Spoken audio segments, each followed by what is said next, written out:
Alright, this is my 2013 Ninja 650.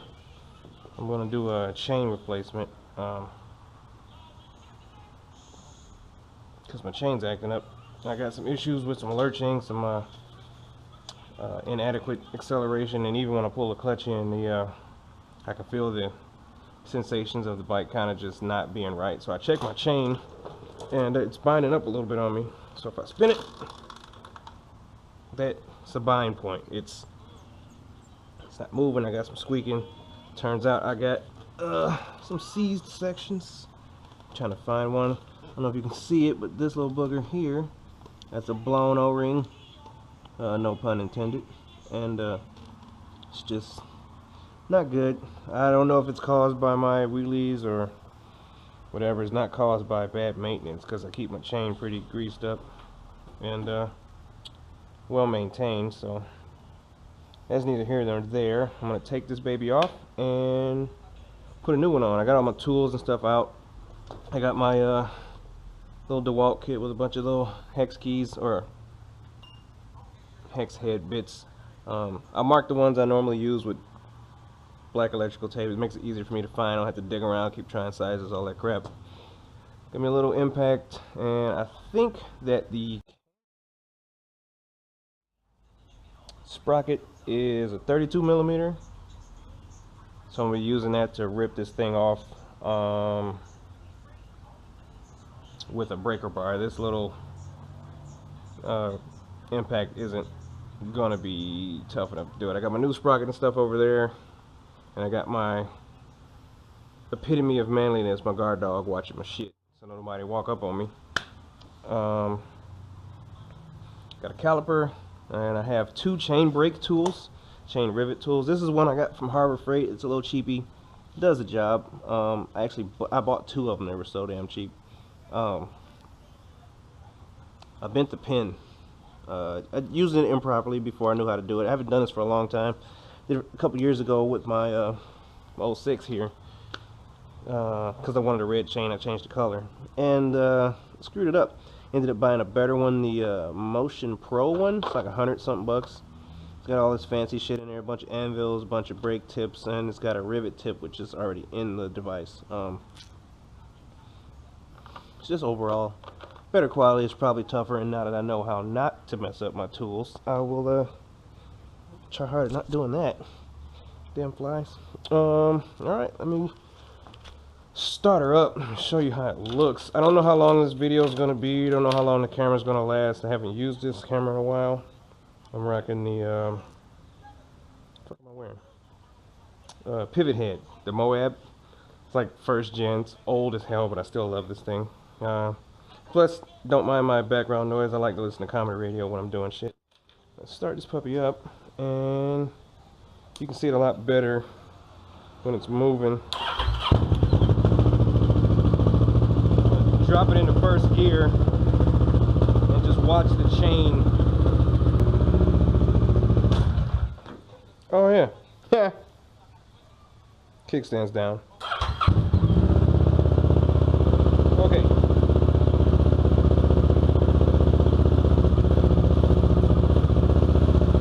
Look at that. Like, it's really bad. It's lurchy. And you can feel it a lot when you're accelerating. It's a pain in the balls. Like, it's jerking the whole bike.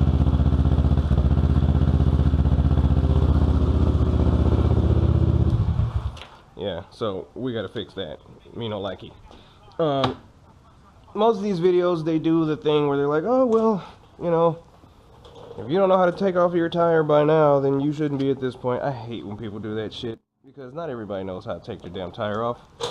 Most of the time they like to see all the steps from beginning to finish so they know exactly what they should do. So I'm gonna try and fit all that in there, in here, and so that we can do this shit together. God damn it. I got my sizes. Oh, duh. It's upside down. That one goes in hell. Because, yeah, I didn't know how to take my tire off the first time I did this shit.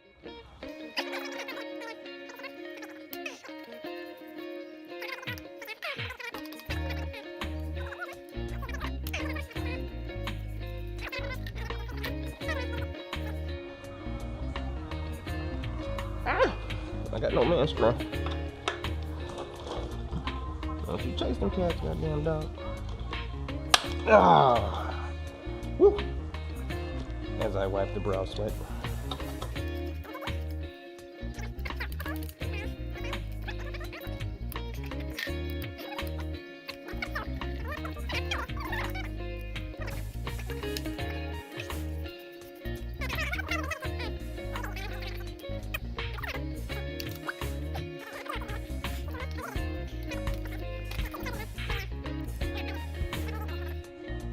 Put this over, huh?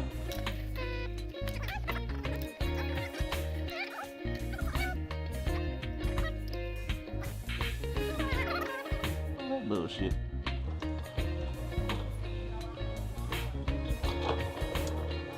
I got the grease finger. Let's see how. Looks like it's only. Oh, there she blows. Okay. Looks like an 8.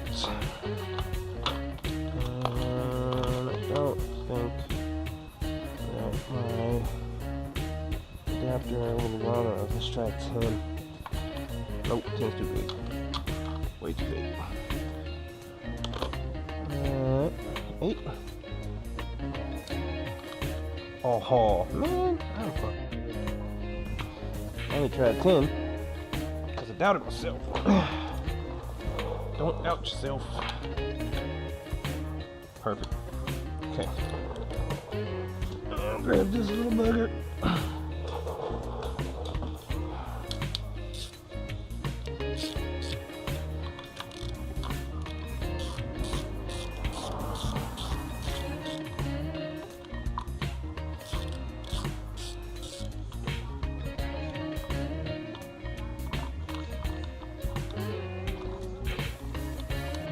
Loose. Just don't want it to fall out. And hopefully I'll figure out how to do that time lapse shit videos. If not, you're just gonna have to fucking go forward.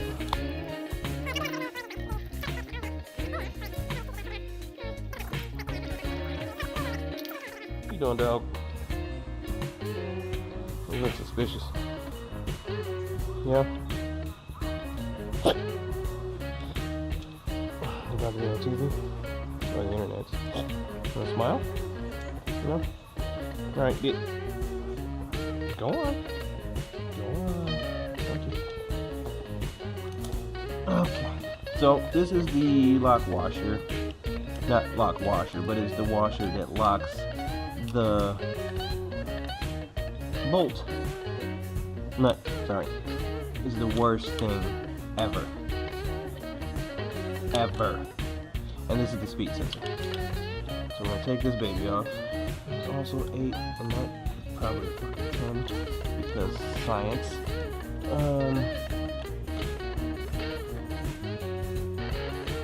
You have to flatten this out quite a bit. Flat, flat, flat. And then you have to leave the chain on. I think I have wood.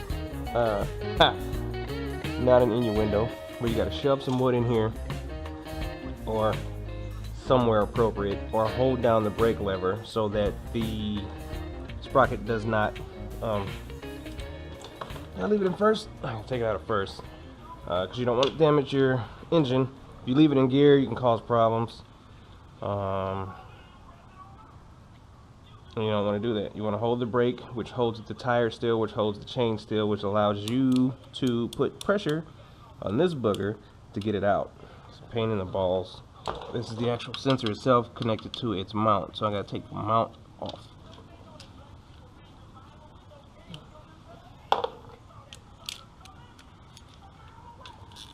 Yep. Broke that loose pretty quickly. And these are like 7 foot-pounds or some shit torque to put them back on. Super easy to break off. The worst part, is this fucking center nut.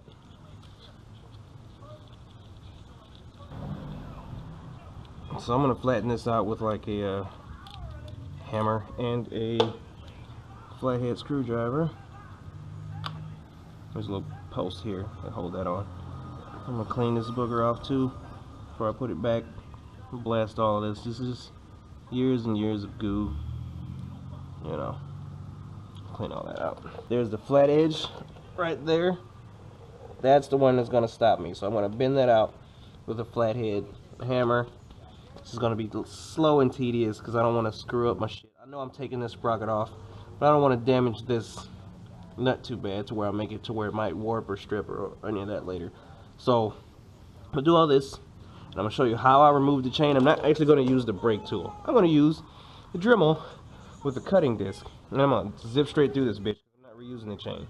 I could have replaced that section, but depending on how bad it was doing, this is a steel sprocket. It's a factory sprocket. It's strong, and it's probably not warped. That's a steel sprocket. It's factory. It's strong. It's probably not warped. But fuck it, I got a new chain. It was only $100. Front and rear sprocket with the chain. So I'm gonna replace the whole thing, and I'm gonna just be happy with all new everything in the drive chain. Also, I've also loosened the a bit down the cotter pin so I can take off the rear tire. I'm gonna pop this cotter pin out, loosen this nut, hold the other side because this is just a loosen. Then I'm just gonna loosen the lock nut on this, which is the spacer setting for the distance to tighten and loosen the chain. I'm gonna bring all of this slack back into the swing arm, which allows me to loosen the tire and bring it forward. Chain should slip right off, or on in this case, but that's how you would take the tire off. You get to loosen the slack in the chain, pick the chain up and off, roll the tire off, boom, you're good to go. Okay, I did it. Sorry that you missed it, and I feel really bad about that. But I put her on the ground, and I just used all my man juice, put pressure on my breaker bar with the assistance of my pipe right now, and I just cranked that bitch off. It took me 30 seconds after I stopped videoing. So this baby is coming right off. And I also have the torque specifications for this baby, but this washer is splined like so, and that puppy will come off. But first I'm gonna get the old Dremel and I'm gonna zip straight through this bitch. Hey, I see you sneaking.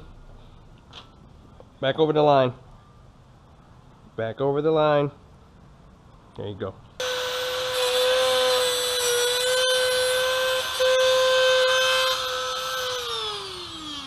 Okay, through that side. Now, I just wanted to do it like that because I didn't want to hold the chain up, but I'm actually going to take the tire off now. That way I can finagle around the other side of it and just kind of do it that way. Alright, so let's take this bitch off. So let's tap this baby out. Oh, fuck, balls. Trying to be fancy.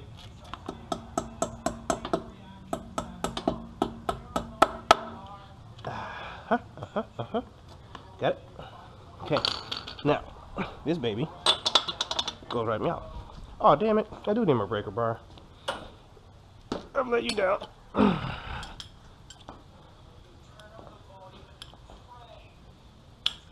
Okay.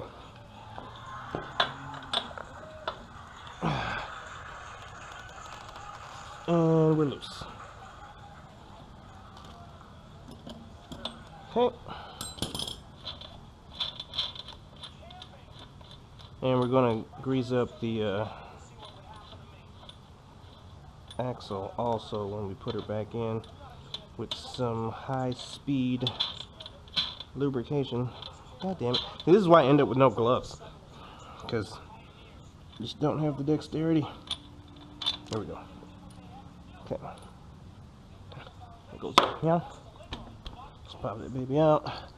Rubber mallet will do, but that won't hurt it. Also, we're going to, I believe these are 10s? 10 and 12? That's 12. Could be 12 and 12. 12 and 12? God damn it. So, it's the lock nut. Turn her in. Take these in as far as we can. just so we can push the tire up, roll it out of the chain, and good to go. So I'm loosening the lock nut so that I can turn in the spacer nut to relieve the tension off the spacer, which is putting tension on the chain.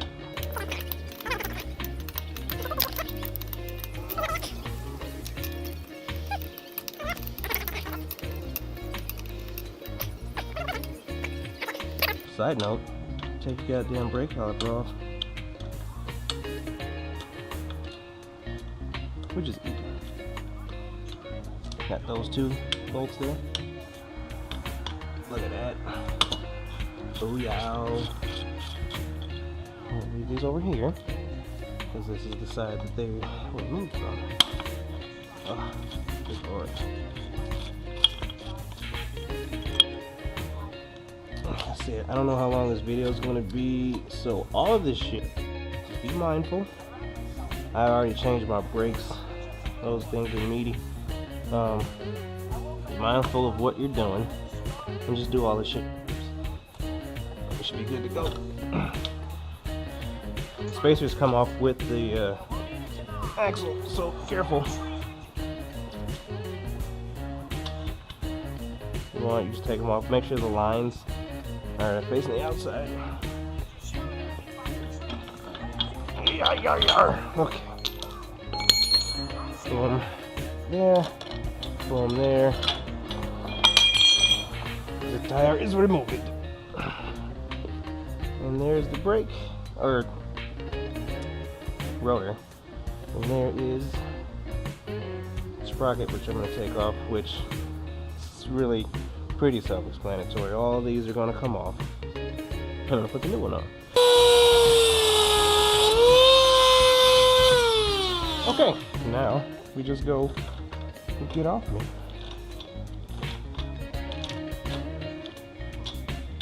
The chain is off. Look at that. Check that out. These actually look fine. Don't need to change it. But I'm gonna stop and stay outside on it.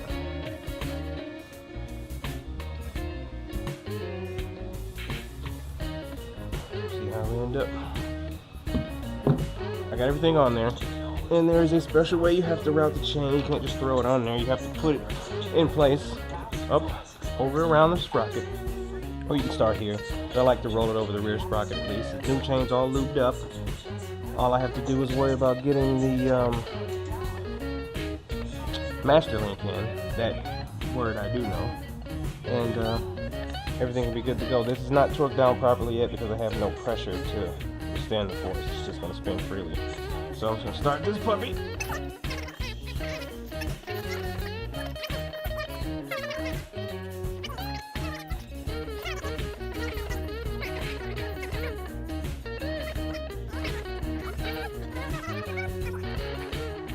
Dangle. The master link is in this bag here. This is a little baggy lube with the actual X rings. There's two for each side. So you would put the plate on the post. I'm sorry. Yeah, you would put the rings on here. So the rings will go between plates when I put the master link in the chain. The outside plate has a ring, and then inside plate. So outside plate, ring, inside plate, just like that. Okay, so let's get these items out here. Make sure this bag is empty. And I have 4 X-rings. A little different from the O-rings. I can see that now. It's weird, but I guess whatever works, right? So it will go like this. Ring, ring, and I sandwich this in the outside, and then I put rings on the other side, and I'll squish them through. And this is just extra lube, which I'm going to goop up all on there, and make sure she's good to go. I get my plates together. These are pressing plates for this particular implementation, I need to take the pins out. This guy is the rivet pin. So what I'm going to use to compress these shafts down to a flat round area, and that's what my caliper is for. Caliper will tell me the diameter of this, compress my post shaft down in that diameter, and the chain link will be secured. But this plate is used to press the chain together.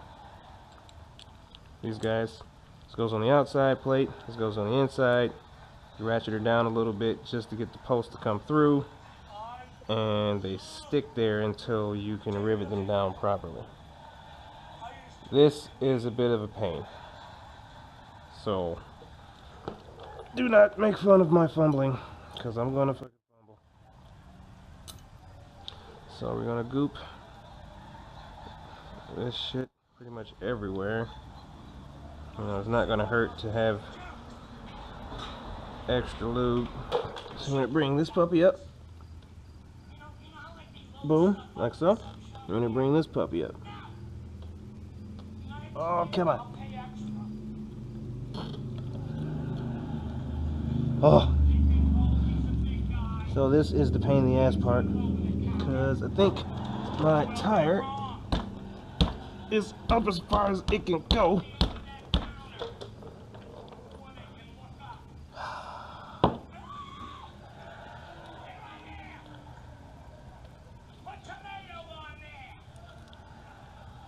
Come on. Come on.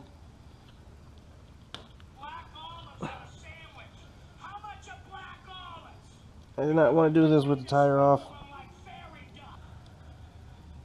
Ah, there we go. Now, my rings are still there. They are still secured. So, no worries there.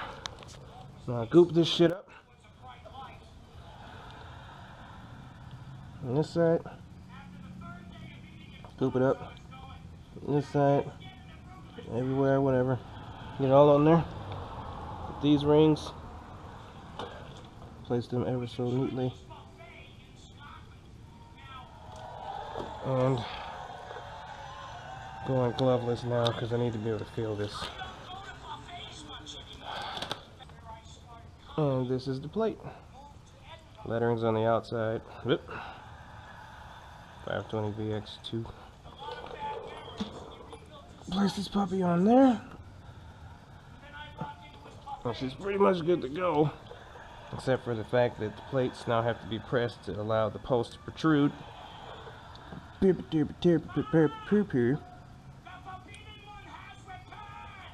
And that's how we're gonna roll. Now I can't see balls. God damn it. Should have done that first. Oh. Lucky. Okay, we got her out of the way. Lettering on the outside.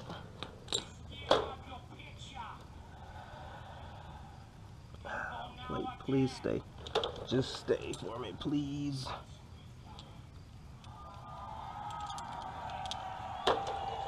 Wish I had a fucking elevated table, but I'm gonna get down here on my knees.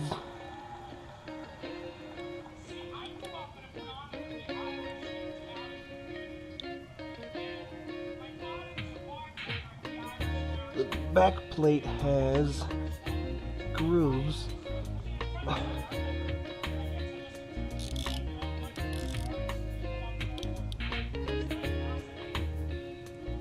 Front plate has holes.